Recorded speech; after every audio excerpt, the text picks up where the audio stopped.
Olá, meus amigos, um dia de muita paz para todos nós.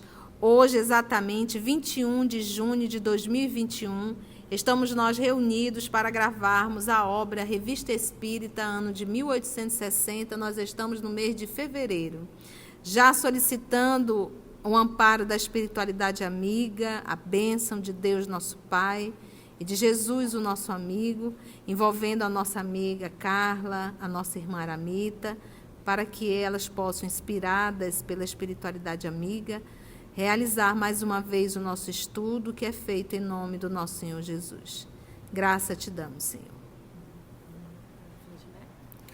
No estudo passado, no nosso último estudo, nós começamos a ver a história de um danado, que é uma história que se encontra no livro Céu e Inferno, no capítulo 6, sobre criminosos arrependidos, onde eles souberam a notícia de um criminoso, de uma assombração numa localidade, e Kardec pediu permissão do São Luís para invocar esse espírito, e ele disse que sim, que foi através dessas notícias que foi para chamar a atenção deles.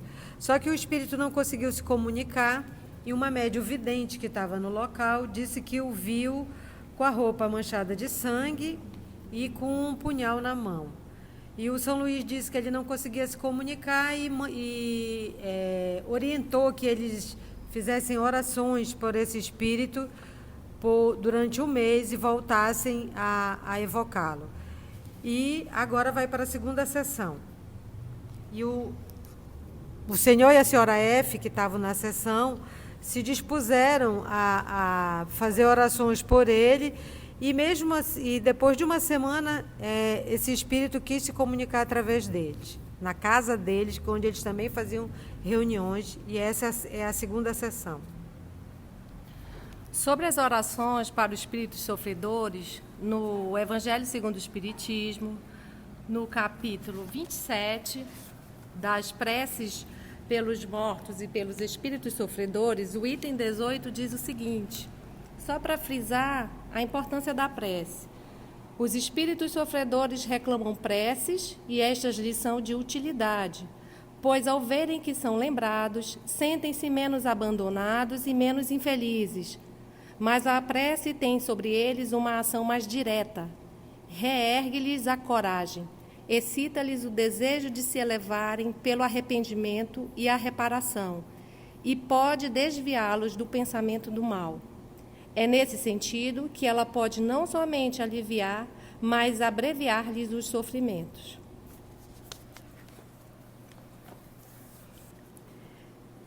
Segunda sessão, na casa do Sr. F.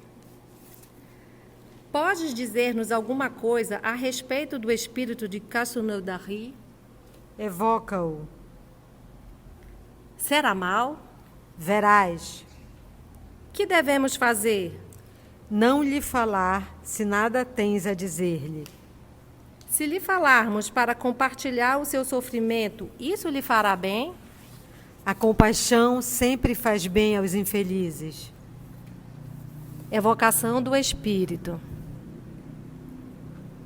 Que querem de mim? Nós te chamamos a fim de te sermos úteis. Oh, vossa piedade me faz bem, porque sofro. Oh, como sofro. Que Deus tenha piedade de mim. Perdão, perdão. Nossas preces te são salutares? Sim, orai, orai. Pois bem, oraremos por ti. Obrigado. Tu, pelo menos, não me amaldiçoas. Por que não quisestes escrever na sociedade quando te chamaram? Só para ficar certo que essa evocação não é na sociedade, é na casa do Senhor e da senhora F, tá? que eles já estão orando por ele faz uma semana. Ó, maldição! Maldição para quem? Para mim, que expio muito cruelmente os crimes nos quais a minha vontade não teve senão uma pequena parte. Observação. Dizendo que sua vontade só tomou uma pequena parte em seus crimes, quer atenuá-los, como se soube mais tarde. 28. Se te arrependeres, serás perdoado? Oh, jamais! Não desesperes. Eternidade de sofrimentos, tal é a minha sorte. Qual é o teu sofrimento? O que há de mais horrível não podes compreender.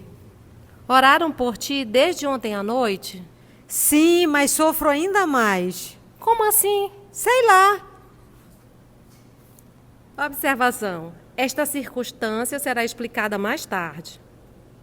Deve-se fazer algo em relação à casa onde te instalaste? Não, não. Não me falem disso. Perdão, meu Deus. Já sofri muito. Tens que permanecer lá? A isso estou condenado. Será que para que tenhas constantemente teus crimes à vista? É isso. Não te desesperes. Tudo pode ser perdoado com o arrependimento. Não, não há perdão para Caim. Mataste, pois, teu irmão? Somos todos irmãos. Por que quiseste fazer mal ao Senhor D? Chega, por piedade, chega. Então, adeus. Tem confiança na misericórdia divina. Orai. O espírito sofre enquanto ele não se arrepende. A gente vê aqui na narrativa dele que, primeiro, ele mente quando ele diz que ele teve pouca participação, pouca vontade dele no assassinato. Mas isso não é verdade, né? Ele que escolheu. E ele não é condenado a isso, ele se condenou a isso. Terceira sessão. Evocação. Estou junto de vós. Começas a ter esperanças? Sim, meu arrependimento é grande.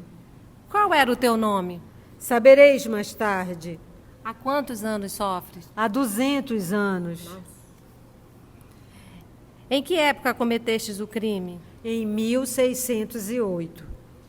Já estamos em 1860. 252 anos já se passaram. Podes repetir as datas para nos confirmar? É inútil. Uma vez é bastante. Adeus, eu vos falarei amanhã. Uma força me chama.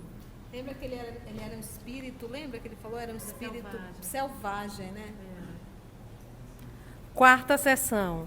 Na casa ainda do senhor e da senhora F. Essas sessões. Evocação. Obrigado, Hugo. Nome de batismo do senhor F.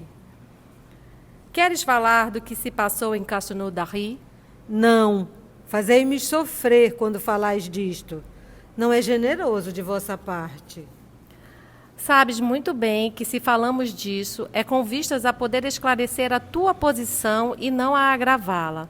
Assim, fala sem temor. Como fostes levada a cometer esse crime? Um momento de alucinação. Houve premeditação? Não. Não pode ser verdade. Teus sofrimentos provam que és mais culpado do que dizes. Já sabes que só pelo arrependimento poderás suavizar a tua sorte, e não pela mentira. Vamos, ser franco. Bem, já que é preciso, seja. Foi um homem ou uma mulher que matastes? Um homem. Como causastes a morte do senhor D? Apareci-lhe visivelmente e me encontrava de tal forma horrendo que minha simples visão o matou. Fizeste-o de propósito? Sim. Por quê? Ele quis me desafiar e eu ainda faria outro tanto se me viesse tentar. A verdade vem à tona. Lembra quem é o senhor D?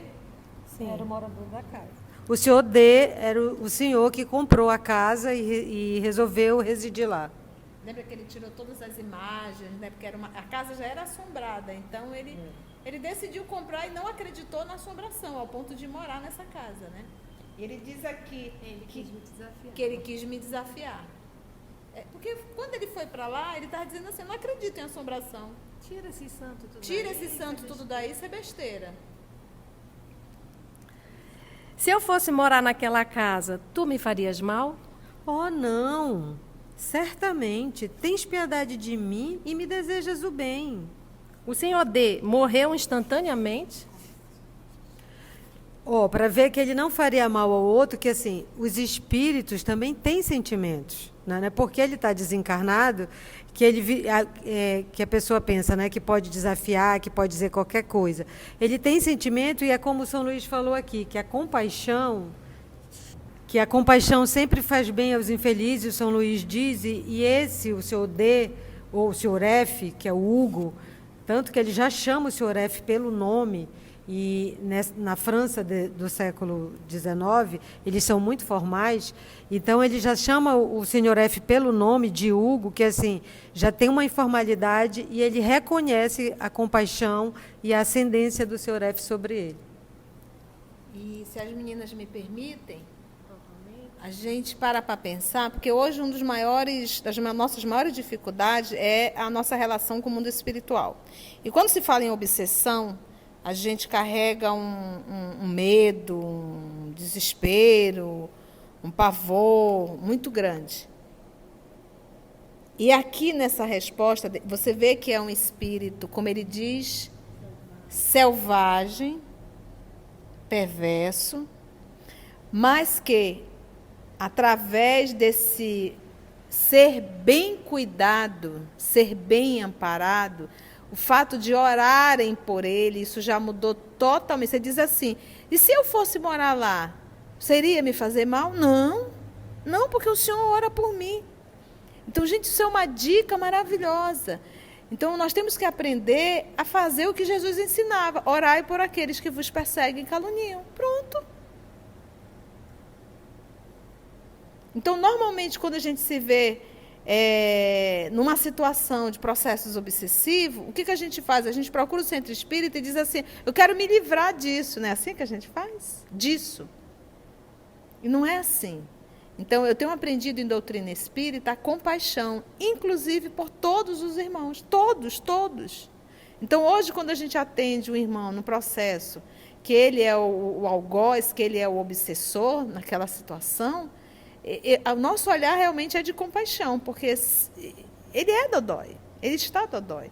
E esse nosso ato de querer repelir, de querer humilhar, de querer agredir, isso só faz dar mais força e muito mais irritado o espírito fica. Então, vamos lembrar da orientação do nosso Senhor Jesus, quando ele diz, orai por todos aqueles que vos perseguem e caluniam. Isso serve para encarnado e desencarnado.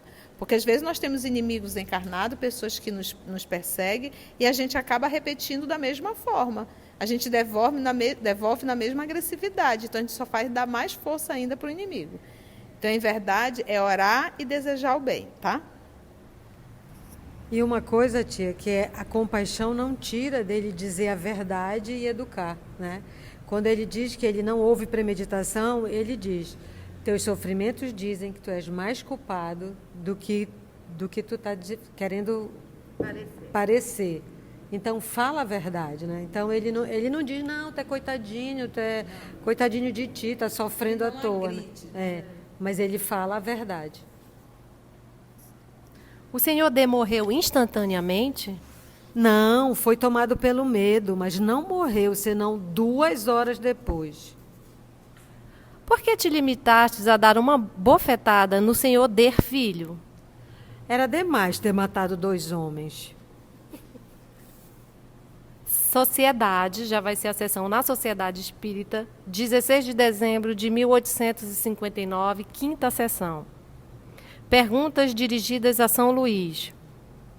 O espírito que se comunicou com o senhor e a senhora F é realmente o de Castelnaudary? Sim. Como pôde comunicar-se a eles tão prontamente? A sociedade ainda o ignorava. Ele não se havia arrependido. O arrependimento é tudo.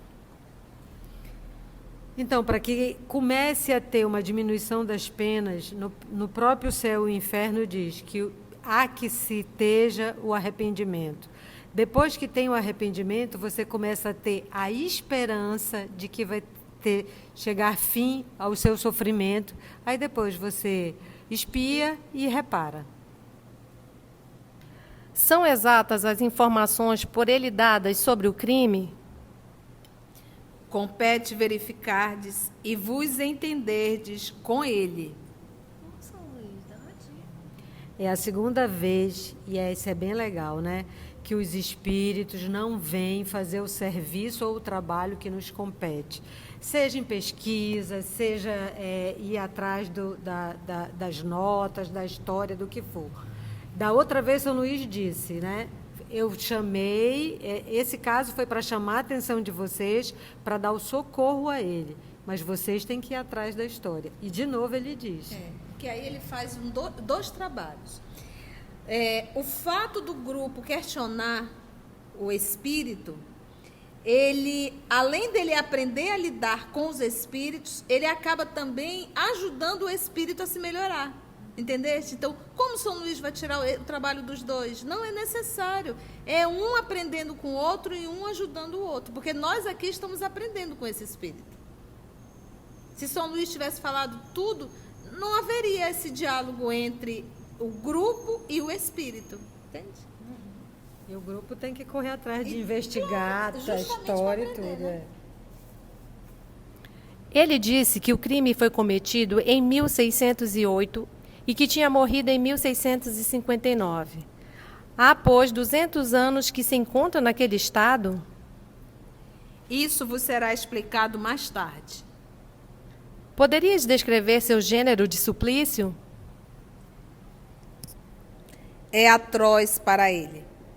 Como sabeis, foi condenado a ficar na casa onde o crime foi cometido, sem poder dirigir o pensamento a outra coisa senão ao crime, sempre diante de seus olhos, e julga-se condenado a essa tortura para todo o sempre. Novamente, só frisando, ele se julga, né? Está mergulhado na escuridão? Escuridão, quando quer afastar-se desse lugar de exílio. Que é a casa de Castanho da Rica, ele fica preso. Lá ele pode ficar. Se ele se afastar de lá, fica escuridão. Qual é o gênero de suplício mais terrível que pode experimentar um espírito nesse caso? Não há descrição possível das torturas morais que são a punição de certos crimes. O próprio que as experimenta teria dificuldade em vos dar uma ideia, mas a mais horrível é a certeza de ser condenado sem apelação. Ele se acha nessa situação há 2 séculos. Avalia o tempo como fazia quando encarnado, isto é, o tempo lhe parece mais ou menos longo como quando vivia? Parece-lhe antes mais longo. Para ele, o sono não existe. Ele não dorme, gente. Porque lembra do André Luiz? Lembra que ele dorme, tem um momento de sono, lembra? Aqui não existe isso. Quando o André Luiz também estava no umbral, ele não dormia. Ele tinha só pequenas pausas e depois Acordava com os gritos. era de novo a perseguição, a correria. Foi-nos dito que para os espíritos o tempo não existia e que para eles 1 século é um ponto na eternidade. Não é o mesmo para todos? Certo que não. Só o é para os espíritos chegados a um grau muito elevado de progresso. Mas para os espíritos inferiores, o tempo é por vezes muito longo, sobretudo quando sofre. Daí o sofrimento eterno, daí o ranger de dentes, daí o fogo eterno, lembra? E não é difícil para a gente imaginar isso, porque numa comparação, quando a gente está em alegria, em felicidade, parece que o tempo voa. Mas se dá uma dor, um sofrimento, um problema para resolver, tudo se arrasta, né? Então, isso. E as coisas não andam. Então, assim, numa expansão da consciência, como um estado do espírito, isso é muito pior, né? Esse espírito é punido muito severamente pelo crime que cometeu. Ora, disseste-nos que antes desta última existência ele tinha vivido entre as tribos mais bárbaras. Lá deve ter cometido atos, no mínimo, tão atrozes quanto o último. Foi punido do mesmo modo? Nós até falamos disso a semana passada, lembra? Foi menos punido, porque sendo mais ignorante, compreendia menos o alcance. Nós falamos isso no estudo passado. O fato de ter reencarnado no planeta Terra e ter convivido com seres mais evoluídos, isso já deu a ele responsabilidade. Caso ele estivesse lá no seu planeta, ele não teria. Por quê? Porque não houve o conhecimento. Não houve a relação em uma sociedade mais evoluída. Agora ele aprendeu uma nova lição, uma nova forma de viver, um novo meio social. Então, ele passa a responder muito mais. E mais duro, mais será que é cobrado. Pronto, está aí. A quem mais recebeu, mais será cobrado. Aí tem uma observação. Observação. Todas as observações confirmam este fato eminentemente conforme a justiça de Deus, de que as penas são proporcionais não à natureza da falta, mas ao grau de inteligência do culpado e à possibilidade de compreender o mal que faz. Assim, menos grave em aparência, uma falta poderá ser mais severamente punida num homem civilizado que um ato de barbárie no selvagem. O estado em que se encontra esse espírito é dos seres vulgarmente chamados danados? Absolutamente. Há outros ainda muito mais horríveis. Os sofrimentos estão longe de ser os mesmos para todos, inclusive para crimes semelhantes, pois variam conforme seja o culpado mais ou menos acessível ao arrependimento. Para este, a casa onde cometeu o crime é seu inferno. Outros o trazem em si mesmos, pelas paixões que os atormentam e que não podem satisfazer. E aí tem uma observação do professor Allan Kardec. Antes da observação, é só para a gente ver que a justiça divina não é A mais B é igual a C. Não é assim. 1 mais 1 não é igual a 2. Depende do grau do acessível ao arrependimento. Lembra que esse espírito, quando chegou, ele sofre mais porque, primeiro, ele chegou se dizendo meio inocente, né? Ele mentiu, ele não... E é outra coisa, ele não tinha arrependimento. Quanto menos arrependido você for, quanto menos você enxergar o mal que você fez, e você sabe que você fez o mal, mais você é punido. Você é punido por você mesmo, pela sua consciência. É por isso que ele sofre. Porque se não há arrependimento, não há reconhecimento do erro. E se não há reconhecimento do erro, não há reparação. Está tudo bem. Exatamente. Aí o que o papai faz? Aperta o circo. Então fica aí. Aperta, só vai sair daí quando você realmente fizer a sua... Foi o caso de André Luiz também, né? Fizer a sua autoanálise e ver a besteirada que você fez. Enquanto isso não acontecer, que é justamente o arrependimento, você vai ficar aí.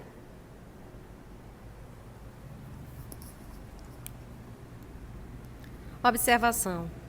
Com efeito, vimos avarentos sofrer à vista do ouro que se lhes tornara uma verdadeira quimera. Orgulhosos, atormentados pela inveja das honras que vinham prestar e que não se dirigiam a eles. Homens que haviam mandado na terra, humilhados pelo poder invisível que os constrangia a obedecer e pela visão de seus subordinados, que não mais se dobravam diante deles. Ateus sofrendo as angústias da incerteza e se achando no isolamento absoluto em meio à imensidade, sem encontrar nenhum ser que os pudesse esclarecer. Se no mundo dos espíritos há alegrias para todas as virtudes, apenas para todas as faltas, e as que não são alcançadas pelas leis dos homens, sempre o são pela lei de Deus. Apesar da sua inferioridade, esse espírito sente os bons efeitos da prece. Vimos o mesmo da parte de outros espíritos igualmente perversos e da mais bruta natureza. Como é possível a espíritos mais esclarecidos, de inteligência mais desenvolvida, mostrarem completa ausência de sentimentos, sorrirem de tudo quanto há de mais sagrado? Numa palavra, de nada se tocarem nem concederem a menor trégua ao cinismo? A prece não tem efeito senão em favor do espírito que se arrepende. Aquele que, impelido pelo orgulho, revolta-se contra Deus e persiste nos seus desvios, ainda os exagerando, como fazem os espíritos infelizes, sobre estes a prece nada pode e nem poderá fazer, a não ser quando um clarão de arrependimento neles se manifestar. Para eles, a ineficácia da prece é também um castigo. Ela só alivia a prece os que não estão totalmente endurecidos. Olha a informação. Quando vemos um espírito inacessível aos bons efeitos da prece, há uma razão para nos abstermos de orar por ele? Porque ainda há pouco o São Luís falou que se o cidadão não se arrependeu, a prece não há uma eficácia. Ele disse, então, se não tem nenhuma validade, então é melhor não orar. Ele diz, não é preciso se abster. Certamente, porque cedo ou tarde ela poderá triunfar de seu endurecimento e fazer com que nele germinem pensamentos salutares. Então, gente, não desiste não. Continua aí orando que uma hora vai tocar. E só interessante porque essas comunicações não aconteceram na reunião com Kardec. Kardec apenas evocou São Luís mediante as informações que ele já tinha tido, tá bom? E lembra que tudo isso aqui foi através de psicografia, não foi psicofonia, tá? E no Céu e Inferno, ele diz sobre a eficácia da prece em qualquer circunstância. Possui germes que em si mesma bastante benéficos para predisporem o espírito quando não o afetam imediatamente. Então, em qualquer circunstância, ela pode predispor o espírito quando não o afeta imediatamente, que foi o que aconteceu com o espírito de Castanel de Rio. E assim finalizamos o estudo de hoje. Agradecemos aos espíritos amigos pela inspiração e a Jesus pela permissão. Até o nosso próximo estudo, se Deus permitir.